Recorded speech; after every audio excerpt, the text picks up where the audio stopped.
So kahapon mga kababayan, tila po gumuho ang mundo ng mga DDS. Nagulat po sila sa naging pahayag po ni Senator Bongo. Ipapakita ko po sa inyo itong balitang ito mga kababayan dahil kalat na po sa social media at sa buong Pilipinas pinag-uusapan po. Dahil isa po pala si Senator Bongo na kilalang kaalyado po ng mga Duterte.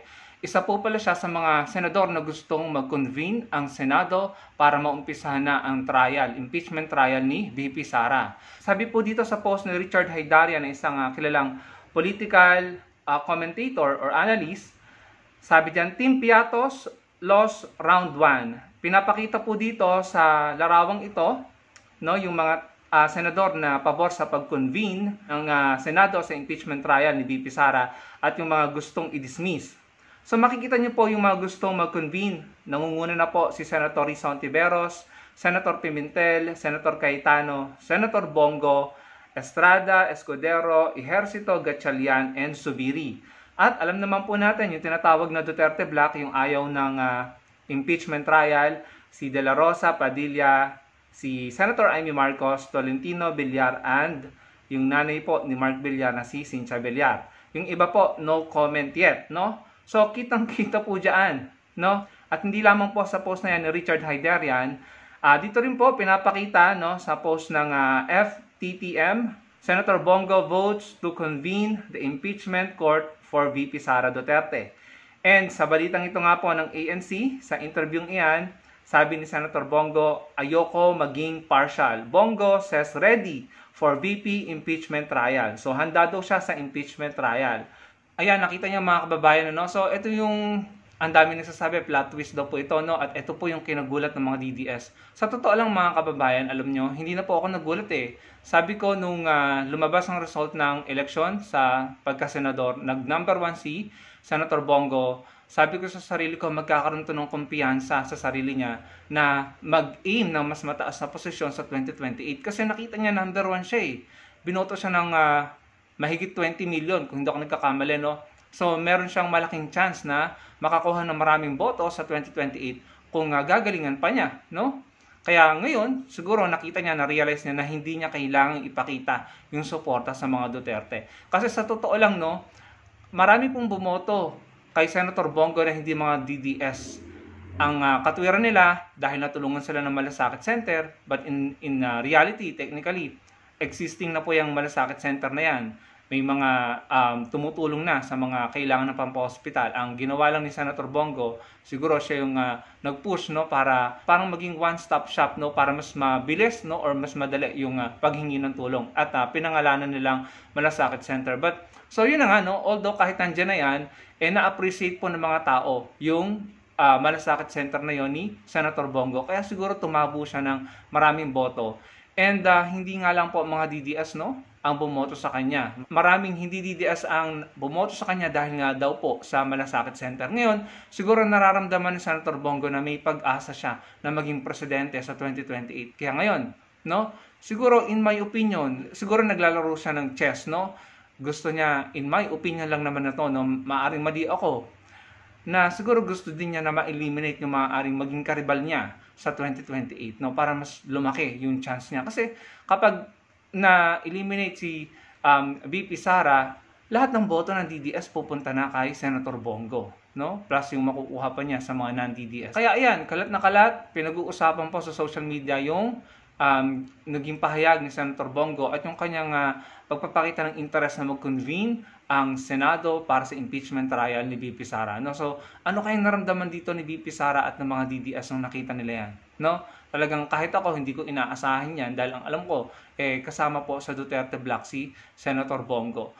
Ang nakakalungkot, ganun pa rin po yung gusto nila Senator Bato de la Rosa na i-dismiss ang impeachment trial. Pero hindi po sila nagwagi. Kudos po kay Senator Risa Hontiveros at Senator Pimentel, no? Kahit minority lamang sila, natalo nila ang Duterte Black, no? Naipanalo nila ang mga Pilipino. Sila ang nagwagi kahapon, ang mga Pilipino ang nagwagi kahapon dahil na nagawa ni Senator Pimentel at Senator Risa Hontiveros na panumpain si Senator Chis Escudero para kahit papano magkaroon na tayo ng advantage, no? Or makita na natin na meron na tayong malaking pag-asa na matutuloy na ang impeachment trial. Although, si Senator Chisa Escudero pa lamang ang nanumpa bilang presiding judge, no?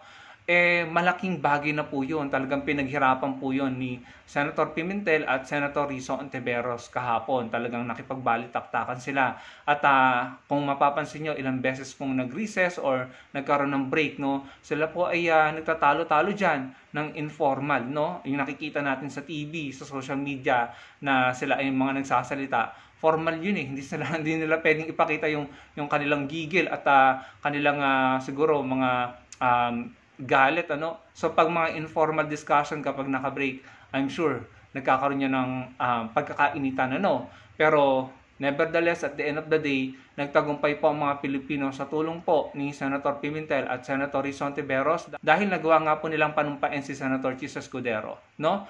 Mamayang hapon, alas 4, manunumpa ang mga judge, no? So, tignan natin, abangan natin kung ano magiging eksena dyan. Meron bang gagawa ng eksena para hindi matuloy itong impeachment trial na ito bukas? Kasi kapag nanumpa po ang mga judges, no, ang mga senador mamayang alas 4, bukas mag-start na po, babasahin na yung mga articles of impeachment, kung hindi pa ako nagkakamali, no? So, sunod-sunod na ito, no? So, nabigo po ang mga DDS sa aking pong opinion.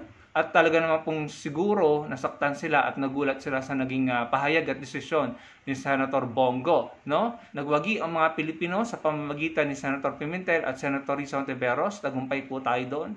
Alam nyo, talagang bilib na bilib ako dyan kay Senator Rizzo Ontiveros. Tignan nyo naman yung mga pinataob niya, no? Sa hearing, talaga namang napikon sa kanya si VP Sara nung hearing ng confidential fund or nung pondo ng OBP at ng DepEd, si dating Pangulong Duterte, si Kibuloy, yung Pogo, si Alice Gubo. Grabe yung mga binangga ni Senator Rizzo Ontiveros, ano. Ang nakita ko po talaga kay Senator Rizzo Ontiveros sa kapakanan ng mga tao, ng mga Pilipino, ng taong bayan ng Pilipinas, ipaglalaban po niya. Kesa hoda, kung sino ka man, babanggain ka niya, no? Wala siyang tinitingnan dito na samahan kahit sino.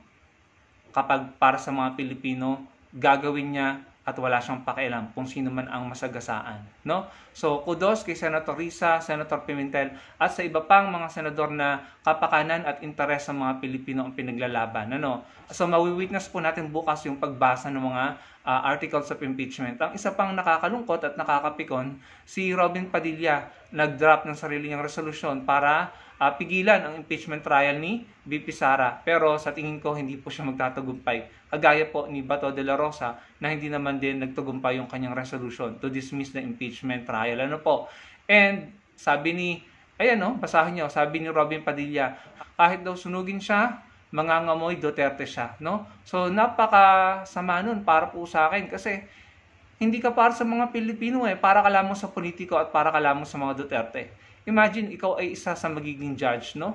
Haharap sa impeachment trial na dapat wala kang papanigan, no? Wala ka dapat pinapakitang bias. Pero, hindi pa man nagsisimula ang trial, ikaw ay nagpakita na ng gusto mong mangyari. Ayaw mong matuloy ang impeachment at sigurado, kung matuloy yan, boboto ka para hindi makonvict si VP Sara. Kagaya po ni Senator Bato de la Rosa, parehong-pareho po sila.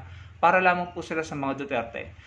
Technically, hindi nila pwedeng gawin yan eh. Hindi sila pwedeng maging partial, no? Kagaya ng ginawa ni Senator Bongo, hindi siya nagpakita ng kanyang pagpani.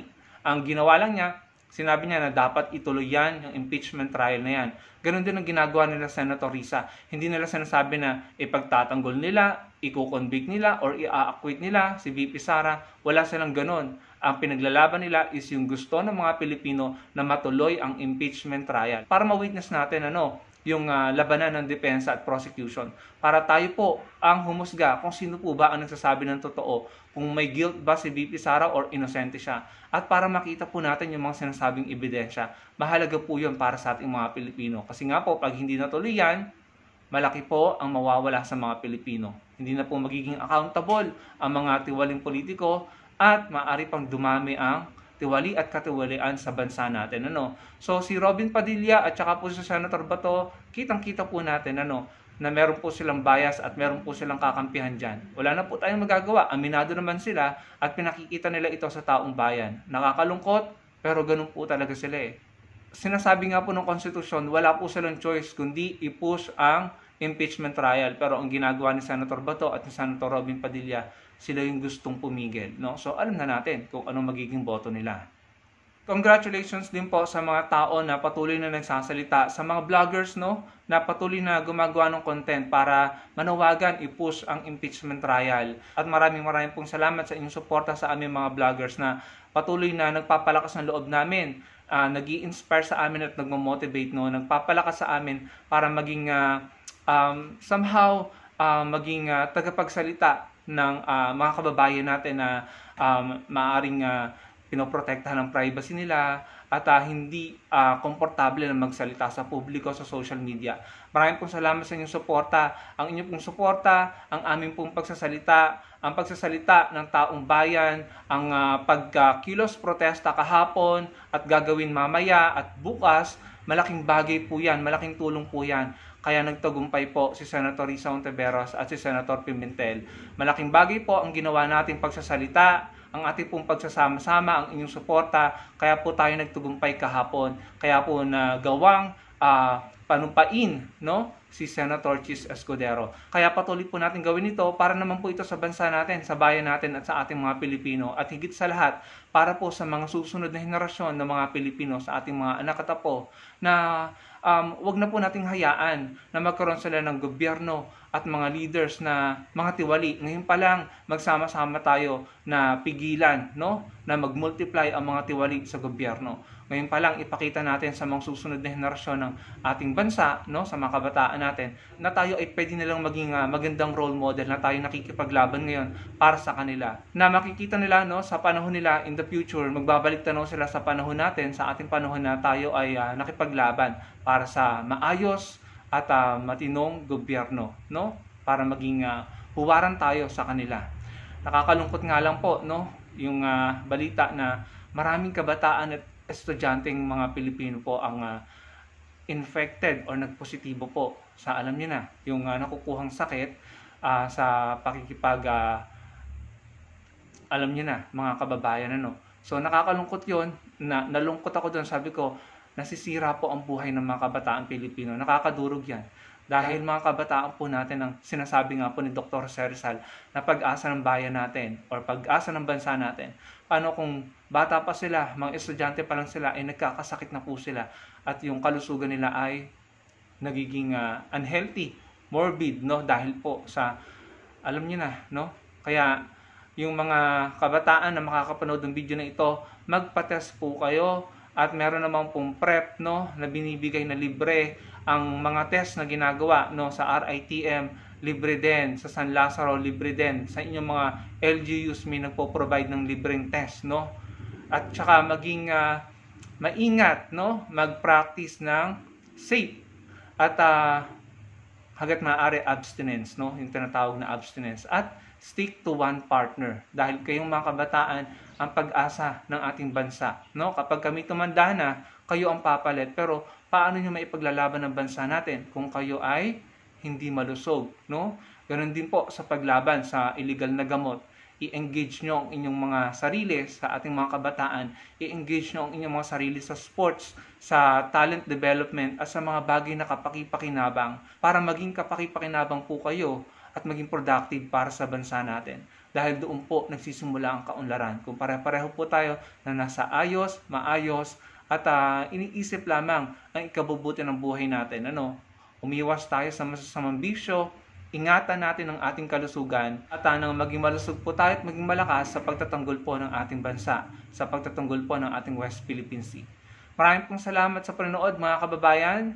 Sana po magtuloy-tuloy na ang tagumpay na ito. Sana po i-like ng video natin at magkita-kita po tayo sa susunod kong video. Salamat po.